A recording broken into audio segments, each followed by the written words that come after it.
Imagine a world where a select few individuals become unimaginably rich, not by building groundbreaking companies or inventing the next big thing, but by simply taking control of an entire country's wealth. This isn't a dystopian novel. It's the real-life story of the rise of oligarchs, a phenomenon that reshaped nations and global power dynamics. This journey will take us deep into the heart of how these billionaires amassed their fortunes, how they wielded influence far beyond boardrooms, and why, for many, the very systems they exploited are now turning against them. We'll uncover the mechanics of their ascent, the astonishing reach of their power, and the dramatic downfalls that serve as a stark reminder: no empire, however vast, is truly untouchable. Get ready to peel back the layers on one of the most intriguing and often unsettling narratives of modern history. The very word oligarch conjures images of immense wealth, hidden power, and shadowy dealings. But what exactly is an oligarch, and how did such figures come to command so much influence? Forget the traditional rags-to-riches story, where innovation and hard work slowly build an empire. The path of an oligarch is often less about creating value and more about capturing it, particularly when a nation's foundational assets are up for grabs. These individuals didn't typically invent new technologies or create massive consumer brands from scratch. Instead, their unique path to billionaire status was forged in the crucible of societal upheaval, when entire industries, factories, oil fields, mining operations, were suddenly detached from state control and flung into the unpredictable currents of the open market. It was a chaotic free-for-all, and those with the right connections, the sharpest elbows, and perhaps the least scruples were poised to seize control, effectively taking ownership of a nation's inherited wealth. It was a gold rush, but instead of digging for gold, they were acquiring entire gold mines, often for pennies on the dollar. At its core, an oligarch is far more than just a rich person. We have many billionaires in the world, from tech moguls to retail giants, who built their wealth through conventional capitalism, even if it involved aggressive business practices. An oligarch, however, is someone whose immense power comes not just from their vast personal wealth, but critically from their deep and often intertwined political connections. They hold significant, often disproportionate, influence over a nation's political, economic, and even social landscape. Their wealth isn't just a byproduct of their business, it's a tool, a lever used to maintain and expand their power. They are the ultimate insiders, manipulating systems to their benefit. The term itself gained global notoriety and became almost synonymous with a specific historical moment, the chaotic years following the collapse of the Soviet Union in the early 1990s. For decades, the Soviet state owned everything, literally every factory, every oil well, every major enterprise. When the Iron Curtain fell, the old system crumbled, and a new, bewildering economic reality emerged. The state, struggling to transition from communism to a market economy, began to privatize its assets on an unprecedented scale. These were not just small businesses. These were colossal industrial complexes, energy giants, and resource-rich entities that had sustained an empire.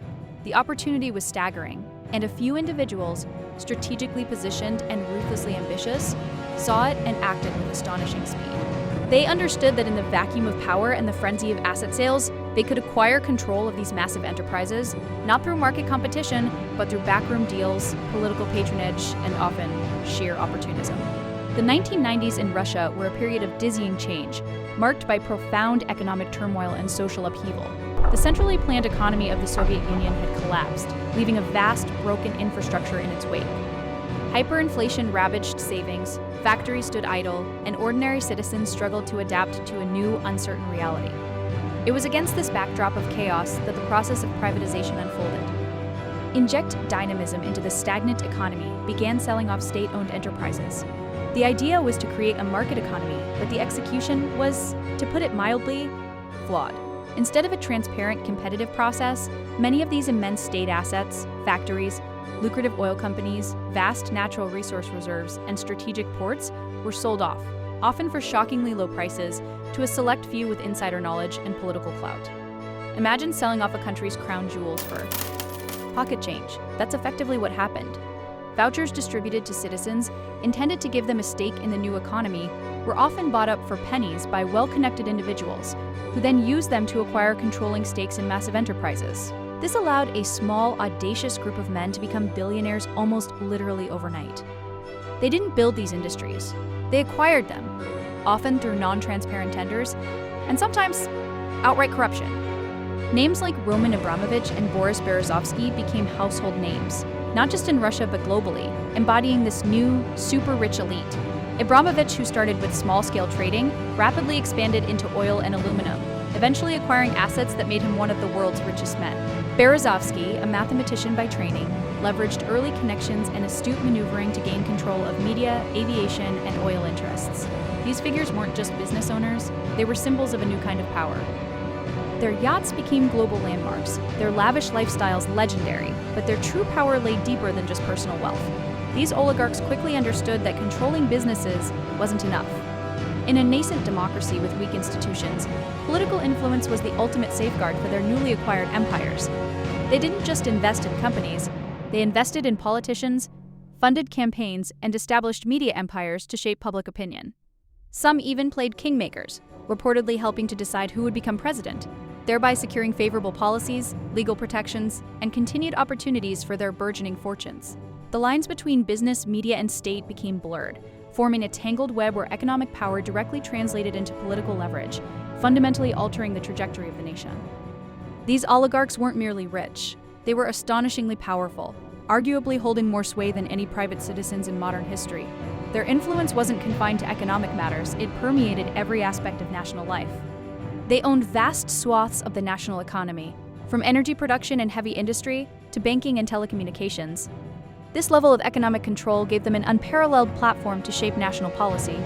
A critical pillar of their power was the ownership of media companies. In a country transitioning from state-controlled information, independent media could have been a powerful force. Instead, many of the most influential television channels, newspapers, and radio stations fell into the hands of the oligarchs.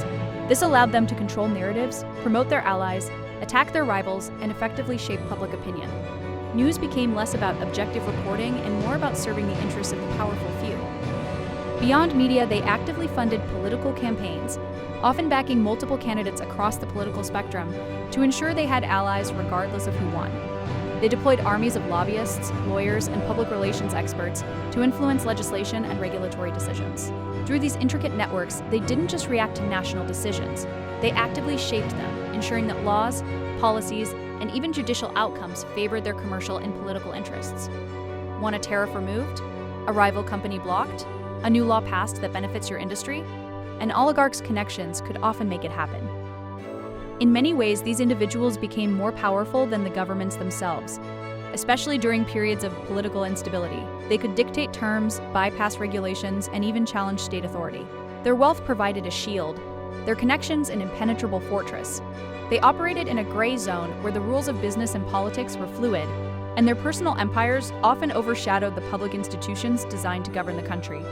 This concentration of power in so few hands led to widespread public resentment, economic inequality, and ultimately laid the groundwork for future conflicts. But power, especially when accumulated so rapidly and controversially, rarely lasts forever. The unchecked influence of the oligarchs eventually began to grate on governments, particularly as national leaders sought to consolidate their own authority. The relationship between the state and the oligarchs started to shift from one of collaboration to one of increasing confrontation. It became clear that such immense private power, often perceived as undermining state sovereignty, could not be tolerated indefinitely. Over time, governments, particularly in Russia under Vladimir Putin, began to push back. This wasn't always a smooth process. It involved dramatic clashes, public trials, and accusations of political persecution. Some oligarchs were systematically stripped of their assets, their empires broken up and absorbed back into state control or transferred to more loyal hands. Others, sensing the shifting winds, were forced into exile, their vast wealth unable to protect them from a determined state. Figures like Boris Berezovsky, once a kingmaker, found himself a fugitive, spending years fighting legal battles from London until his tragic death. Mikhail Khodorkovsky, once Russia's richest man and head of the Yukos oil company, was arrested and spent a decade in prison on charges widely seen as politically motivated, his oil empire dismantled and nationalized. In more recent years, the screws have tightened even further, not just from within their home countries, but from the international community. Geopolitical tensions, particularly after major events like the 2014 annexation of Crimea and the 2022 invasion of Ukraine, led to an unprecedented wave of international sanctions. These sanctions were designed to punish and pressure the regimes associated with these oligarchs by targeting their personal wealth and global assets. The effect has been dramatic and swift. Luxury yachts, once symbols of their untouchable status, have been seized in ports across Europe. Private jets have been grounded.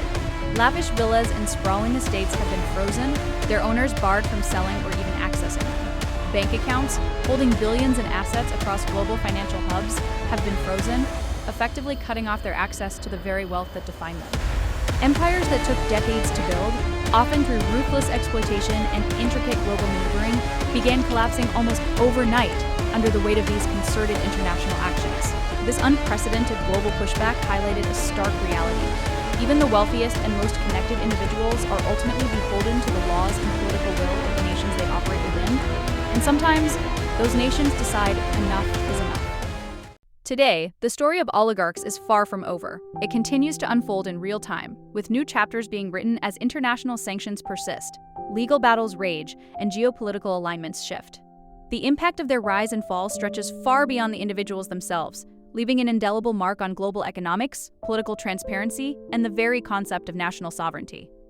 Their saga serves as a profound reminder that extreme wealth, when intertwined with unchecked political power, can indeed reshape entire nations, distorting economic landscapes, undermining democratic institutions, and exacerbating social inequalities.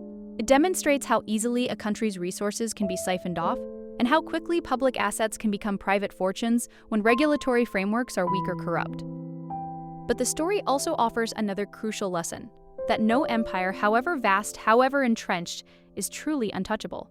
The recent seizures and freezes show that international cooperation and political will can, in fact, confront and dismantle even the most formidable networks of wealth and influence. It's a testament to the idea that the tide can turn, and even the most seemingly invincible figures can face accountability. This ongoing saga forces us to ask critical questions about the nature of power, wealth distribution, and accountability in our interconnected world. Do you think oligarchs still control the world today, perhaps in new, more subtle forms? Or is their power truly fading under the scrutiny and pressure of global sanctions? Discover more compelling documentaries by subscribing right now.